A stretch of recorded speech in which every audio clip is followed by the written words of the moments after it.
Mummy del, என்ன இருக்குது தோசையில்? Mixed dosa. என்னென்ன இருக்குது? மாப்பிளை சம்பா, கவுளி அரிசி, மூங்கில் அரிசி,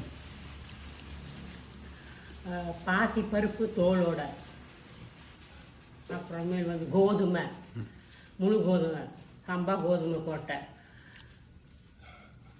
அப்புறம் கடலப்பருப்பு, துவரம்பருப்பு, அவ்வளோதான். வெந்தயம், இதெல்லாம் ஈஸ்டு